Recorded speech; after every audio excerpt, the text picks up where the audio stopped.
زه راغلی یم نن د مهیپر هغه اوله چړۍ خو به تاسو لیدلې دا مهیپر لاره ده دلته راغلی یم دغه ځای کې یو خدایي خدمتګار پسې راښکته سمو مې لیده څه حال دی په خیر یې دا چې تاسو وینئ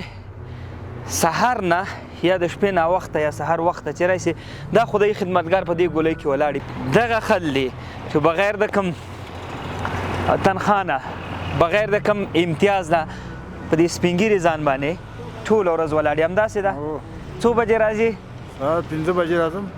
سهار 5 بجې او ماښام 6 بجې ته ماښام 6 بجې معاش دې څومره دی معاش نشته دا زموږ او ستاسو د ژوند لپاره ټوله ورځ په دې سپین ږیري ځان باندې پوهېږم پښې دې درد کوي پښې خو م درد کوي چې څومره په ځان باندې نه وي د دې خلکو لاسنیوی وکړئ کاکا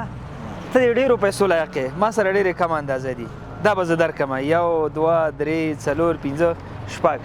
ته یې ډېرو مستحق یې